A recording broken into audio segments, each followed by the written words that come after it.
Hello and नमस्कार दोस्तों, आप सभी का बहुत बहुत स्वागत है एक नए वीडियो में। प्यारे दोस्तों, वीडियो प्रारंभ करने से पहले यदि आप हमारे चैनल पर नए हो तो सब्सक्राइब कर लेना। यदि आपको किसी भी ऑनर्स पेपर या सब्सिडरी पेपर का नोट्स तथा सजेशन चाहिए, उस कमेंट बॉक्स में नाम लिख कर दो। इस चैनल के माध्यम से आपको बिल्कुल निःशुल्क में दिए जाते हैं और मेरे द्वारा जो नोट सजेशन आपको दिए जाते हैं उसी से सारे सवाल आपके एग्जाम में पूछे जाते हैं, जिसका जीता जागता प्रूफ मैं आप लोगों के सामने दिखाने का काम करूँगा। इसके बाद हम लोग वीडियो प्रारंभ करने का काम करेंगे। तो एक बार फिर से बता दूँ, चैनल पर नए हो तो सब्सक्राइब कर लेना। प्यारे बच्चों, मेरे द्वारा सभी ऑनर्स पेपर तथा सब्सिडरी पेपर का सजेशन बच्चों को दिया जाता है और मेरे द्वारा जो सजेशन दिए जा रहे हैं उसी से सारे सवाल आपके एग्जाम में छप रहे हैं। तो विद्यार्थियों का यहाँ पर देख सकते हो कमेंट किस प्रकार आया हुआ है। इस तरह के कमेंटों की संख्या 100-200 में नहीं, हज़ारों में है बच्चों।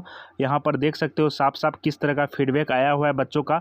और ये बच्चों का कहना है कि सर, आप जो सजेशन देते हो सभी ऑनर्स तथा सब्सिडरी पेपर का, उसी से सारे सवाल एग्जाम में मैच कर गए हैं, एक भी सवाल इधर उधर का नहीं है। तो प्यारे दोस्तों, आप भी हमारे ऊपर भरोसा करो और आप हमारे चैनल से जुड़ जाओ। मेरे द्वारा जो सजेशन दिए जा रहे हैं उससे आप एग्जाम हॉल में प्रवेश करने से एक दिन पहले ज़रूर देख लेना, ताकि आपको हेल्प मिले। बीए लास्ट ईयर या बीए फाइनल ईयर या बीए थर्ड ईयर वाले बच्चे कृपया ध्यान दें। आज हम लोग पढ़ने जा रहे हैं पॉलिटिकल साइंस ऑनर्स, बोले तो राजनीति विज्ञान का 7वां पेपर के टॉप 10 इंपॉर्टेंट क्वेश्चन, वही प्रश्न देखेंगे जो आपके एग्जाम में पूछा जाए। प्यारे दोस्तों, सभी के पास तो क्वेश्चन बैंक होगा ही, क्वेश्चन बैंक को पलटाइए और देखिए जितने भी सवाल आप यहाँ पर देख रहे हैं, ये सारे सवाल आपके एग्जाम में कितने बार पूछे गए हैं, तो ही आपको इन प्रश्नों की अहमियत पता चलेगी। ये सारे प्रश्न आपके एग्जाम में एक बार नहीं, 2 बार नहीं, पिछले 10 वर्षों से लगातार पूछे जा रहे हैं और इस वर्ष भी 100% पूछे जाएंगे। मैं टारगेट विद शिवम गारंटी लेता हूँ, इसी से सारे सवाल आपके एग्जाम में पूछे जाएंगे, क्योंकि पॉलिटिकल साइंस में इससे बेस्ट और इससे खूबसूरत सवाल हो ही नहीं सकता, इसलिए एग्जामिनर के द्वारा इसे बार बार रिपीट किया जा रहा है। तो प्यारे दोस्तों, इन सभी प्रश्नों का उत्तर, यानी कि इन सभी प्रश्नों का उत्तर जो है पॉलिटिकल साइंस बोले तो राजनीति विज्ञान के प्रोफेसर के द्वारा काफ़ी आसान व सरल शब्दों में तैयार किए गए। यदि आप इन प्रश्नों का उत्तर एक नज़र से देख लेते हो, आपको याद हो जाएगा मन की गति से, आप पूरे लाइफ टाइम तक नहीं भूल सकते हो। इसी से अंदाजा लगा सकते हो प्यारे दोस्तों, इन प्रश्नों का उत्तर कितने आसान शब्दों में तैयार किए गए हैं। और मेरे द्वारा दिए गए उत्तर को यदि आप एग्जाम हॉल में सेम टू सेम लिख देते हो तो आपके एग्जामिनर यानी कि कॉपी जांचने वाले भी इम्प्रेस हो जाते हैं, क्योंकि उन्हें भी आसान शब्दों में नंबर यानी कि उत्तर चाहिए और आपको पॉलिटिकल साइंस जैसे सब्जेक्ट में फुल मार्क्स प्रदान करते हैं। तो सबसे पहले आपको इन प्रश्नों को लिख लेना है, क्योंकि जब मैं आपको उत्तर दूंगा PDF के रूप में, तो उत्तर में सिर्फ और सिर्फ उत्तर ही देखने को मिलेंगे, प्रश्न देखने को नहीं मिलेंगे, इसलिए प्रश्न लिखना आप सभी के लिए मजबूरी है। जी हाँ दोस्तों, तो जल्दी से इन सभी प्रश्नों को अपनी कॉपी में लिख लीजिए। और बात कर ले यहाँ पर आपके पूरे साल की तैयारी को मात्र इस 10 मिनट के वीडियो में कवर किया जा रहा है, तो आप लोगों के पास एक गोल्डन अपॉर्चुनिटी है, इस अपॉर्चुनिटी को यूं ही जाने नहीं दिया जा सकता। ठीक है, मैं प्रश्न लिखाने के दौरान आपको थोड़ा थोड़ा उत्तर भी बताने का काम करूंगा। इससे फायदा आपको ये होगा, जब आप PDF में यानी कि उत्तर का PDF पढ़ोगे तो आपको लगेगा हाँ, मैंने इन प्रश्नों का उत्तर पहले भी वीडियो में जानने का प्रयास किया था और आपको याद करने में आसानी होगी।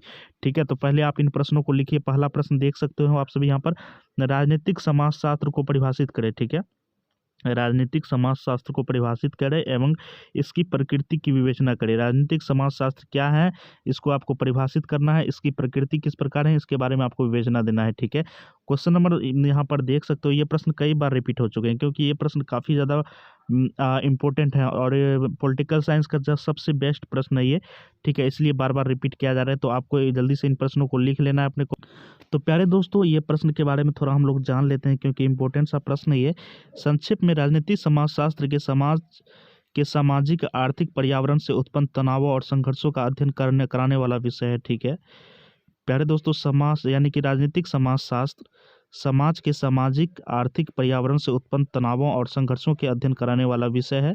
राजनीति विज्ञान की भांति राजनीतिक समाजशास्त्र समाज में शक्ति संबंधों के वितरण तथा शक्ति विभाजन का अध्ययन है। इस दृष्टि से कतिपय विद्वान इसे राजनीति विज्ञान का उपविषय भी कहते हैं। ठीक है, राजनीतिक समाजशास्त्र को राजनीति विज्ञान का उपविषय भी कहते हैं। क्यों कहते हैं? क्योंकि राजनीतिक समाजशास्त्र भी वही अध्ययन करता है जो कि राजनीतिक विज्ञान करता है, इसलिए राजनीतिक विज्ञान का उपविषय किसे कहा जाता है? राजनीतिक समाजशास्त्र को। इसके बारे में काफ़ी अच्छे ढंग से जानने का काम करेंगे। दूसरा प्रश्न आप सभी यहाँ पर देख सकते हो, अभिजन सिद्धांत के संबंध में पेरेटो के विचारों का परीक्षण करें। अभिजन सिद्धांत, ठीक है, अभिजन सिद्धांत के संबंध में पेरेटो के कौन कौन से विचार रहे हैं, इसके बारे में यहाँ आपको एक्सप्लेनेशन करने के लिए कह रहा है। तो ये प्रश्न भी काफ़ी ज़्यादा इंपॉर्टेंट है, जल्दी से आप इन प्रश्नों को कॉपी में लिख लीजिए प्यारे दोस्तों। और बात कर ले उत्तर का PDF, तो उत्तर के PDF में ये प्रश्न आपको देखने को नहीं मिलेंगे, सिर्फ और सिर्फ इन प्रश्नों का उत्तर आपको देखने को मिलेंगे, इसलिए प्रश्न लिखते चलिए आप सभी। अभिजन सिद्धांत के संबंध में पेरेटो के विचारों का परीक्षण करें। ठीक है, ये प्रश्न भी काफ़ी ज़्यादा इंपॉर्टेंट है। तो प्यारे दोस्तों, सबसे पहले आपको ये जानना होगा अभिजन सिद्धांत है क्या। तो समाज में शक्ति विभाजन के अभिजन सिद्धांत यानी कि इलाइट शब्द का प्रयोग 17वीं शताब्दी में विशेष एवं सबसे उत्तम वस्तुओं अथवा गुणों के लिए किया जाता था। इस अर्थ में ये शब्द वज्र के सैनिक दस्तों अथवा अभिजात वर्ग जैसे उच्च स्तर के व्यक्तियों के लिए प्रयुक्त होता था। ठीक है, तो पेरेटो महाशय की यहाँ पर बात कर ले तो ये दो प्रकार के अवशिष्ट, दो भिन्न भिन्न प्रकार के व्यक्तियों के समान है, जिनको शेरों और लेमड़ियों के समान कहा जाता है जा सकता है। इस तरह पेरेटोस के अभिजन परिभ्रमण को भी दो प्रकार के मनुष्यों कोटियों में विभाजित किया जा सकता है, अर्थात शेरों और लेमड़ियों की कोटि में। तो प्यारे दोस्तों, इसके बारे में और भी अच्छे ढंग से हम लोग जानने का काम करेंगे। फिलहाल आप इन प्रश्नों को लिख लीजिए। क्वेश्चन नंबर 3 है प्यारे दोस्तों, राजनीतिक संस्कृति की प्रमुख विशेषताओं की विवेचना करें। राजनीतिक संस्कृति की प्रमुख विशेषताएं कौन कौन से हैं, इसके बारे में आपको लिखना है, और जितने अच्छे ढंग से लिखेंगे उतने अच्छे मार्क्स आपको मिलेंगे। और पार्ट 3 में और भी आप लोगों को अच्छे ढंग से लिखना है, क्योंकि पार्ट 3 का मार्क्स काफ़ी ज़्यादा मैटर करता है आपके करियर के लिए। तो राजनीतिक संस्कृति के प्रमुख विशेषताओं की विवेचना करें, तो इसके बारे में थोड़ा हम लोग जान लेते हैं। ठीक है, तो प्यारे दोस्तों, राजनीतिक संस्कृति की प्रमुख विशेषताएं कुल मिलाकर 9 प्रकार के हैं। इसके बारे में थोड़ा जान लेते हैं हम लोग। उम्मीद करता हूं आपने इन प्रश्नों को लिख लिया होगा। ठीक है, तो इसके बारे में थोड़ा जान लेते हैं विस्तार से। राजनीतिक संस्कृति एक व्यक्तिपरक धारणा है, क्योंकि इसमें लोगों के विचारों, विश्वासों और मूल्यों का अध्ययन किया जाता है। ठीक है, दूसरा है प्यारे दोस्तों यहाँ पर आपका कि राजनीतिक संस्कृति एक व्यापक धारणा है, क्योंकि यह राजनीतिक व्यवहार के अनेक तत्वों को अपने में समेटे रहती है। ठीक है, तीसरा है आपका राजनीतिक संस्कृति सामान्य संस्कृति का ही एक अंश होती है, क्योंकि इसमें लोगों के राजनीतिक मूल्य और विश्वास भी शामिल होते हैं। चौथा है आपका राजनीतिक संस्कृति का स्वरूप प्रत्येक राजनीतिक व्यवस्था में अलग अलग होता है, क्योंकि राजनीतिक संस्कृति के घटकों को प्रत्येक देश में अंतर पाया जाता है। ठीक है, पांचवा है आपका राजनीतिक संस्कृति एवं अमूर्त नैतिक अवधारणा है। ठीक है, छठा है आपका राजनीतिक संस्कृति एवं गत्यात्मक व परिवर्तनशील अवधारणा है। राजनीतिक संस्कृति व राजनीतिक विकास में गहरा संबंध होता है। ठीक है, राजनीतिक संस्कृति और राजनीतिक विकास में गहरा संबंध होता है दोस्तों। इसके बाद पहले दोस्तों 8वां है आपका राजनीतिक संस्कृति राजनीतिक समाजीकरण व आधुनिकीकरण की प्रक्रिया को भी प्रभावित करती है। अरियल प्रकार की राजनीतिक संस्कृति राजनीतिक आधुनिकीकरण, समाजीकरण व विकास मार्ग का अवरोध कर देती है। ठीक है, 9वां और लास्ट है आपका प्यारे दोस्तों भूगोल, परंपराएं, इतिहास, आदर्श, जीवन मूल्य, जलवायु, सामाजिक तथा आर्थिक तत्व, राष्ट्रीय प्रतीक आदि तत्व राजनीतिक संस्कृति के निर्माण में योगदान देते हैं। ठीक है, राजनीतिक संस्कृति जन सामान्य के राजनीतिक व्यवहार को प्रभावित करती है। तो उम्मीद करता हूं आपको ये बात समझ में आया होगा, तो अच्छी बात, नहीं आया तो और भी अच्छी बात, क्योंकि पीडीएफ में आपको और भी अच्छे ढंग से बताए गए हैं। जल्दी से आप क्वेश्चन नंबर चौथा लिख लोगे आप। राजनीति विकास के महत्व की व्याख्या करें। राजनीति विकास के कौन कौन से महत्व हैं, इसको आपको यहाँ पर एक्सप्लेनेशन करना है, व्याख्या करना है। प्यारे दोस्तों, ये प्रश्न भी काफ़ी ज़्यादा इंपॉर्टेंट है, आपके एग्जाम में कई बार पूछे गए हैं, तो इसके बारे में आपको जल्दी से लिख लेना है। राजनीति विकास का महत्व क्या क्या है, इसके बारे में आपको एक्सप्लेनेशन। तो प्यारे दोस्तों, राजनीति विज्ञान मानव को उस अधिकार और कर्तव्यों का ज्ञान कराता है जिससे मनुष्य समाज की श्रेष्ठतम इकाई के रूप में जीवन व्यतीत कर सके। इसके साथ ही राजनीति विज्ञान व्यक्तियों में परस्पर उचित संबंध स्थापित करके संघर्ष स्थान पर सहयोग सिद्धांतों को प्रतिष्ठित करने का प्रयत्न करता है। क्वेश्चन नंबर 5वां है आपका, यहाँ पर देख सकते हो, राजनीति आधुनिकीकरण पर एक निबंध लिखे। राजनीतिक आधुनिकीकरण पर एक निबंध लिखे। ये प्रश्न भी काफ़ी ज़्यादा इंपॉर्टेंट है, जल्दी से आप इन प्रश्नों को अपने कॉपी में लिखिए और इसके बारे में थोड़ा जान लेते हैं। फिर वीडियो के अंत में बताऊंगा इन सभी प्रश्नों का उत्तर आप कैसे प्राप्त कर पाओगे, वो भी मात्र 1 मिनट में। तो मेरे द्वारा बोले गए एक एक शब्द को आपको ध्यानपूर्वक सुनना है, सुनने से भी आपको ज़्यादा याद करने में आसानी होगी। ठीक है, तो सबसे पहले आपको आधुनिकीकरण का अर्थ समझना होगा, मीनिंग ऑफ मॉडर्नेशन। जी हाँ दोस्तों, इसका आधुनिकीकरण का सबसे पहले अर्थ समझना होगा। इसे अंग्रेजी भाषा में मॉडर्नाइजेशन कहा जाता है, जो मॉडर्न शब्द से बना है। इसका मतलब है पुरानी परंपराओं को छोड़कर नई और परिवर्तित योजनाओं बनाना। ठीक है, यानी कि पुरानी परंपरा को छोड़कर नए की ओर हम लोग चल पड़ते हैं, उसे ही हम लोग आधुनिकीकरण कहते हैं। ठीक है, आधुनिकीकरण प्रगति की ओर जाने वाली एक प्रक्रिया है। राजनीतिक आधुनिकीकरण एक जटिल तथा उलझी हुई प्रक्रिया है, जिसका प्रभाव हमेशा सभी क्षेत्रों, सामाजिक, आर्थिक, राजनीतिक संस्कृति पर पड़ता है। ठीक है, तो आप लोगों ने आधुनिकीकरण का मतलब समझा, यानी पुरानी जितनी भी जीवन शैली थी उन्हें आप छोड़ दिए। ठीक है, एक नई शैली को आपने जीना शुरू किया, तो समझ सकते हो इसे ही आप आधुनिकीकरण। पहले आप लोग ऑफलाइन पढ़ाई किया करते थे, परंतु अब ऑनलाइन पढ़ाई की ओर जा रहे हैं, तो कहीं ना कहीं एक आधुनिकीकरण आ चुकी है पढ़ाई के क्षेत्र में। ये एक ऐसी प्रक्रिया है जिसमें कोई समाज परंपरागत मूल्यों, पुरानी रीति रिवाजों और संस्थाओं से आगे बढ़कर आधुनिक युग के अनुरूप जीवन पद्धति अपना लेता है। ये एक व्यापक प्रक्रिया है जो समाज में सामाजिक संचालन और आर्थिक विकास के फलस्वरूप राजनीतिक परिवर्तनों को अपनाता है। इसे ही राजनीतिक आधुनिकीकरण का नाम दिया जाता है। तो प्यारे दोस्तों, इसके बारे में काफ़ी अच्छे ढंग से हम लोग जानेंगे, समझेंगे और इस पर निबंध आपको कैसे लिखना है, सरल शब्दों में, आसान शब्दों में, वो भी आपको उत्तर के माध्यम से बताया जाएगा।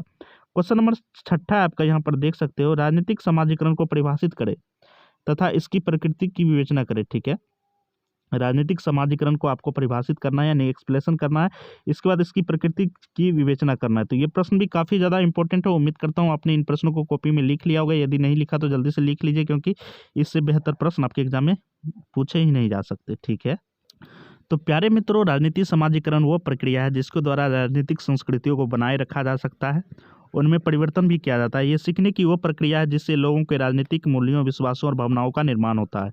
एक संकल्पना के रूप में ये लोगों को राजनीतिक मूल्यों के, विश्वासों, अभिव्यक्तियों का, विचारों का समुच्चय। ठीक है, अब जान लेते हैं राजनीतिक समाजीकरण का अर्थ क्या होता है। यहाँ पर आपको एक एक बात एक्सप्रेशन के रूप में बताया जा रहा है। तो उम्मीद करता हूँ चैनल पर नए हो तो सब्सक्राइब कर लेना, अपने दोस्तों को भी शेयर कर देना, आपके छोटे भाई बहन और आपके परिवार में जितने भी फोन है सबसे चैनल को सब्सक्राइब कर देना, क्योंकि हम लोग 1 लाख सब्सक्राइबर के करीब पहुँच चुके हैं। ठीक है, राजनीतिक समाजीकरण की अवधारणा समाजीकरण पर आधारित है। समाजीकरण वो प्रक्रिया है जो मनुष्य को बाल्यकाल से अंतिम क्षणों तक जीवन के सभी क्षेत्रों का ज्ञान उपलब्ध कराती है। ठीक है, समाजीकरण वो प्रक्रिया है, ठीक है, समाज एक ऐसी प्रक्रिया है जो आपके बाल्यकाल से लेकर अंतिम क्षणों तक जीवन के सभी क्षेत्रों का ज्ञान उपलब्ध कराती है। समाज ये एक सतत प्रक्रिया है। इसका सर्वप्रथम अभिकर्ता परिवार है। मनुष्य जैसे जैसे बड़ा होता जाता है वैसे वैसे समाजीकरण का क्षेत्र भी बढ़ जाता है। संसार में ऐसी कोई औपचारिक संस्था नहीं जहां समाजीकरण की विशेष शिक्षा दी जाती हो। मनुष्य परिस्थितियों से सीखता है। मनुष्य का समाज के कार्यों के प्रति रुझान बहुमुखी प्रकृति होता है। इसी कारण समाजीकरण की प्रक्रिया भी बहुमुखी है। समाजीकरण को परिभाषित करते हुए जॉनसन ने लिखा है कि समाजीकरण एक प्रशिक्षण है जो परीक्षार्थी को समाज में उसकी भूमिका निभाना सिखाता है। ठीक है, गिलिन ने कहा कि समाजीकरण वो प्रक्रिया है जिसके द्वारा व्यक्ति समूह के स्तर के अनुसार समूह की गतिविधियों के अनुकूल उसकी परंपराओं का पालन करके और स्वयं सामाजिक अवस्थाओं के अनुकूल करके समूह के क्रियाशील सदस्य के रूप में विकसित होता है। इसी तरह समाजीकरण एक सतत और विस्तृत प्रक्रिया है। राजनीतिक समाजीकरण तो उससे एक विशेष भाग है। इसका प्रचलन द्वितीय विश्व युद्ध के बाद बढ़ा। ठीक है, तो प्यारे दोस्तों, ये प्रश्न काफ़ी ज़्यादा इंपॉर्टेंट है। ठीक, तो उम्मीद करता हूँ आपने इन प्रश्नों को लिख लिया होगा। अब प्यारे दोस्तों, 7वां प्रश्न है आपका, लोकतंत्र एवं राजनीतिक सहभागिता के बीच संबंध की विवेचना। लोकतंत्र एवं राजनीतिक सहभागिता के बीच एक संबंध की विवेचना आपको करना है। तो सबसे पहले लोकतंत्र के बारे में जान लेना होता है। लोकतंत्र का मतलब क्या होता है। ठीक है, तो एक ऐसी शासन प्रणाली जिसके अंतर्गत जनता अपनी स्वेच्छा से निर्वाचन में आए हुए किसी भी उम्मीदवार को मत देकर अपना प्रतिनिधि चुन सकती है तथा उसे विधायिका का सदस्य बना सकती है। लोकतंत्र 2 शब्दों से मिलकर बना होता है, लोक प्लस तंत्र। लोक का अर्थ होता है जनता तथा तंत्र का अर्थ है शासन। ठीक है, तो लोक यानी कि जनता के द्वारा जो जिसे नेता चुना जाता है उसे ही हम लोग लोकतंत्र कहते हैं। इसे हम लोग सरल भाषा में आपको समझाने का काम किया। ठीक है, तो प्यारे दोस्तों, यहाँ पर बात की जा रही लोकतंत्र एवं राजनीतिक सहभागिता के बीच क्या संबंध है। ये प्रश्न काफ़ी ज़्यादा इम्पोर्टेंट है। आपके बीपीएससी एग्जाम में भी ये प्रश्न पूछे जा चुके थे, तो समझ सकते हो कितना ज़्यादा इम्पोर्टेंट है। तो उम्मीद करता हूँ इन प्रश्नों को लिखना आप लोगों के लिए और भी ज़्यादा इम्पोर्टेंट हो जाता है। मैं इन वीडियो में सबसे ज़्यादा इम्पोर्टेंट नामक वर्ड का यूज किया, पता है क्यों? क्योंकि वाकई में ये सवाल काफ़ी ज़्यादा इम्पोर्टेंट है दोस्तों। तो आप इन प्रश्नों को जल्दी से लिख लीजिए। इसके बाद क्वेश्चन नंबर 8वां है आपका, भारत में जाति की भूमिका का आलोचनात्मक परीक्षण करें। भारत में जाति की भूमिका किस प्रकार रही है, इसको आपको यहाँ पर व्याख्या करना है, एक्सप्लेनेशन देना है एग्जामिनर को, ताकि आपको फुल में फुल मार्क्स प्रदान करे। ये प्रश्न भी काफ़ी ज़्यादा इंपॉर्टेंट है, आपके एग्जाम में कई बार पूछे जा चुके हैं, इस बार भी अवश्य पूछे जाएंगे, इसमें कोई शक नहीं है। प्यारे दोस्तों, एक बार फिर से बता दो, चैनल पर नए हो तो सब्सक्राइब कर लो यार, सब्सक्राइब कर लो प्लीज़। भारत में जाति की भूमिका का आलोचनात्मक परीक्षण करें। ठीक है, इन प्रश्नों को जल्दी से अपनी कॉपी में लिख लीजिए। तो प्यारे दोस्तों, भारतीय राजनीति में जाति की भूमिका, तो भारतीय राजनीति में जाति की भूमिका का अध्ययन निम्नलिखित शीर्षकों के अंतर्गत किया जा सकता है। ठीक है, भारतीय राजनीति की बात हम फिलहाल कर रहे हैं। तो जाति और निर्वाचन, भारत के सभी राजनीतिक दल और उनके नेता उच्च स्वर में जातिवाद की राजनीति का विरोध करते रहते हैं, लेकिन कांग्रेस और साम्यवादी दलों सहित सभी दल जातिग्रस्त हैं। भारत में निर्वाचन प्रणाली संयुक्त है, फिर भी निर्वाचन में प्रत्याशियों में चयन के लिए जाति एक प्रमुख तत्व है। प्रत्येक दल निर्वाचन क्षेत्र की विभिन्न जातियों की संख्या को ध्यान में रखते हुए उम्मीदवारों का चयन करते हैं।